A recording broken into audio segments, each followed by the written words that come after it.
What's up guys? A lot of you have been asking how we interconnect in the main panels. We use these, they're called B-taps. They're really good, no torque wrench required. The head actually snaps off when it gets to torque. You don't need to strip the wire. They're good to use on energized systems, so you can use them on live equipment like I'm gonna do today. And they're also rated for up to 600 volts copper and aluminum, so you can use them on pretty much whatever you need to interconnect if there's no spaces to land a breaker in your panel.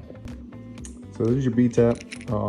This goes through your service cable. You can pop either one of these caps off to stick your wire into it, and it actually like clicks down into whatever side you push it into, so you kind of know it's like snug and holding tight in there. And then this is kind of an indicator once you get it tight that you know you've got it good. But this is the head that snaps off right here.